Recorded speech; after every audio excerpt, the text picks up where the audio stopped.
l'assaillant? Où peut-il bien se cacher? On évoquera aussi la particularité du marché de Noël de Strasbourg, déjà visé dans le passé, qui restera fermé demain.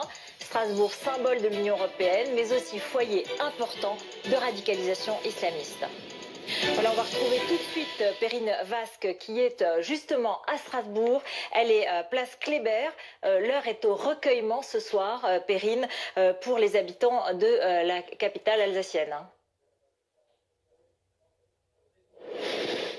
Vous pouvez le voir sur ces images, et bien des habitants qui se sont spontanément réunis ici, place Kléber, où ils ont toute la journée déposé des bougies, des fleurs. Nous sommes vraiment dans le centre-ville de Strasbourg. Cette place Kléber qui normalement à cette époque de l'année avec les fêtes est noire de monde. Et là, eh bien regardez sur les images de Marcillac, il n'y a absolument personne sur cette place. Le grand sapin de Noël que vous voyez en face normalement est illuminé avec le village de Noël en dessous. Là, tout est éteint. Le marché de Noël, bien évidemment, lui, est fermé. On voit des voitures de police ici. Nous avons pu tout à l'heure nous promener un petit peu dans le centre-ville de Strasbourg. Les rues sont désertes. Cette rue des Orfèvres où normalement nous ont dit les habitants que l'on a croisés, on est au corps à corps, on ne peut même pas passer pendant le marché de Noël tellement qu'il y a du monde. Et bien là, les rues sont désertes, une ambiance très pesante que nous décrit une habitante que nous avons pu rencontrer. Je vous propose de l'écouter. Elle est au micro de Marjorie Marcillac. Nous sommes un peu dans une grande tristesse, une grande mélancolie, je trouve. Et quand on voit ce qui arrive, cette violence et tout, et quand on voit cette ville complètement vide, alors qu'elle était pleine de joie et prête à fêter, c'est désolant. Faut continuer, hein. De toute façon, il faut aller de l'avant, il faut grandir. Donc mes chers amis, la voiture de police et les policiers, ils sont pas là par hasard, comme le dit la journaliste, la pseudo-journaliste. Ils sont là parce que si vous vous aventurez à aller emmerder la journaliste ou à aller expliquer aux pauvres idiots utiles qui se recueillent devant des cierges comme ça, c'est même pas l'endroit de l'attaque, vous êtes interpellé dans l'heure. Vous êtes en tout cas mis sur le côté et on vous fait taire.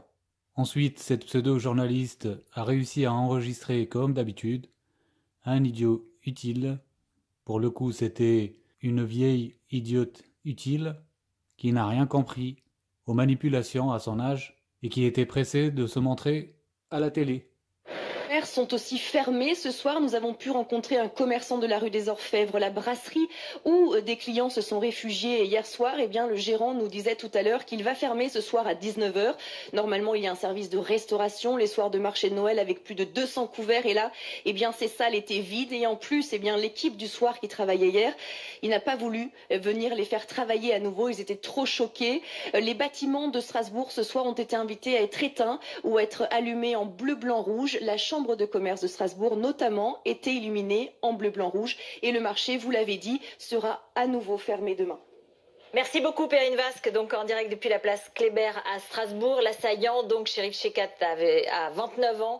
Il est né à Strasbourg, fiché S pour sa radicalisation islamiste. Il était inscrit au fichier des signalements pour la prévention et la radicalisation à caractère terroriste. Il faisait l'objet d'un suivi de la DGSI. On va retrouver tout de suite Loïc Besson qui...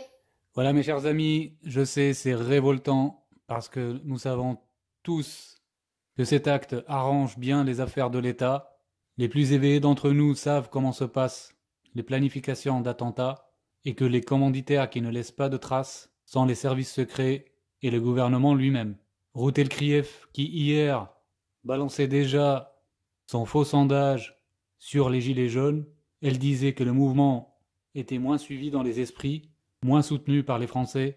La voilà ce soir qui a totalement oublié son sondage pourri, qui est toute contente, qui nous appelle à pleurer sur les victimes de l'attentat, parce qu'elle a réussi à détourner l'attention. Ah bah, cette république meurtrière maçonnique, vive la France libre, catholique.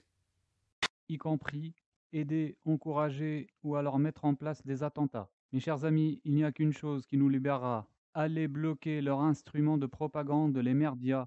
Mettez-vous devant sans aucune violence, empêchez les entrées, laissez faire les sorties. Lorsque nous aurons des représentants, des observateurs du peuple qui se mettront pas sur le plateau mais derrière la caméra pour observer, alors ils pourront moins facilement nous manipuler. Nous réagirons par des huées lorsqu'ils mentiront et ce sera le début de la fin du mensonge d'État. Mes chers amis, il faut faire respecter la laïcité qui est notre fondement. On ne peut séparer l'Église et l'État, la mosquée et l'État, la synagogue et l'État, tout en regardant les loges franc-maçonnes s'accaparer tous les pouvoirs laissés vacants par les autres religions. Ils dominent tout, toutes les institutions, tous les pouvoirs. Ils s'amusent à nous faire croire que le danger vient des autres, des musulmans, des catholiques, des juifs. Ils se jouent de nous, ils se jouent de vous. Ce sont eux qui créent ce joyeux chaos pour tenir ensuite la posture du sauveur qui maîtrise. Le sage, calme, intelligent, l'élite, brillant et efficace. Mes chers amis, ouvrez les yeux, levez-vous, dressons-nous, pas les uns contre les autres, mais tout le monde contre nos bourreaux. Mes chers amis, à bas la République meurtrière maçonnique.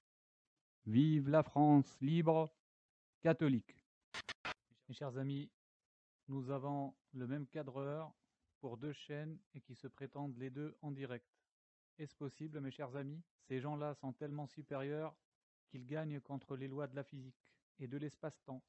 Les extraterrestres sont parmi nous.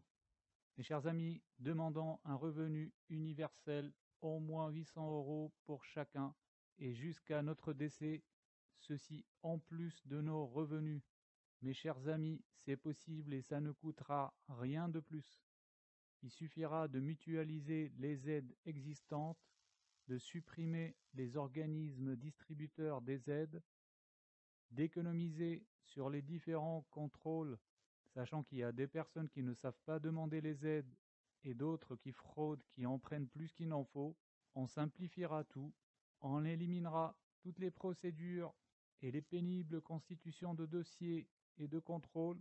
On permettra aux plus ambitieux d'augmenter leurs revenus et à ceux qui ne souhaitent pas se soumettre à l'esclavagisme salarial de vivre heureux sans travailler.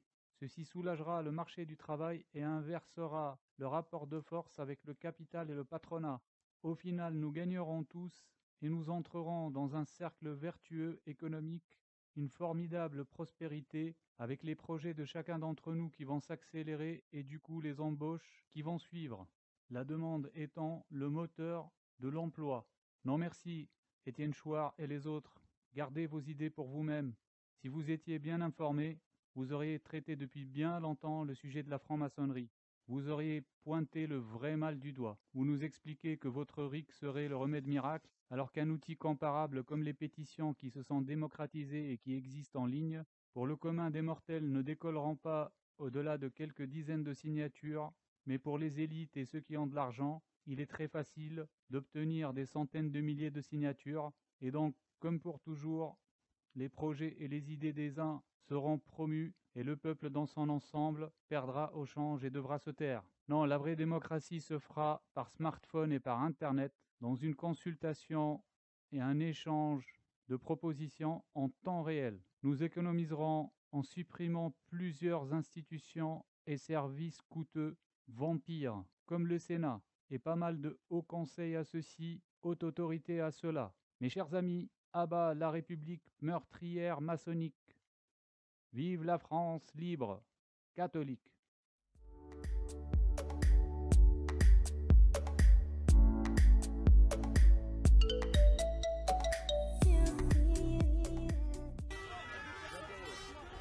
Voilà, venez les gars, venez avec nous, venez avec nous, venez avec nous les gars, venez.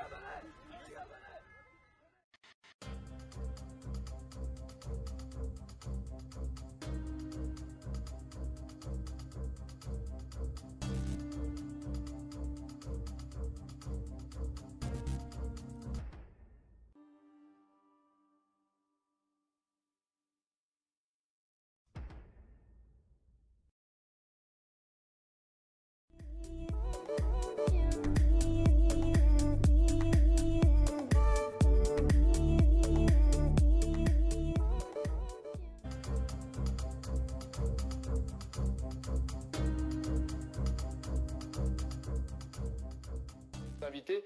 Nicolas Bay est avec nous. Bonsoir Nicolas Bay, eurodéputé, membre du bureau exécutif du Rassemblement national. Chérif n'est pas arrivé récemment en France. Il a bénéficié de la générosité de la France. Il a eu la nationalité française grâce au droit du sol. Il a bénéficié du laxisme judiciaire en France puisque... Oui, il est né à Strasbourg, il a bénéficié du droit du sol, mais nous pensons que le droit du sol n'est pas un bon principe. Nous sommes attachés au droit du sang, c'est au droit de la filiation. Dans ce contexte, faut-il continuer à manifester, notamment je pense au mouvement des Gilets jaunes? Écoutez, moi j'ai pas à dire aux Gilets jaunes ce qu'ils doivent faire ou pas faire, mais il est certain qu'on est dans un moment très grave, très solennel. Les forces de police sont mobilisées pour le mettre hors d'état de nuire et j'espère qu'elles y parviendront le plus rapidement possible. Ça ne change rien à la légitime colère des Gilets jaunes, à leurs revendications tout à fait pertinentes sur le pouvoir d'achat et sur la fiscalité qui est beaucoup trop forte. Mais c'est vrai que dans l'ordre des priorités, si je puis dire, le combat contre le terrorisme islamiste doit passer au premier plan. À leurs revendications tout à fait pertinentes sur le pouvoir d'achat et sur la fiscalité qui est beaucoup trop forte. Mais c'est vrai que dans l'ordre des priorités, si je puis dire, le combat contre le terrorisme islamiste doit passer au premier plan.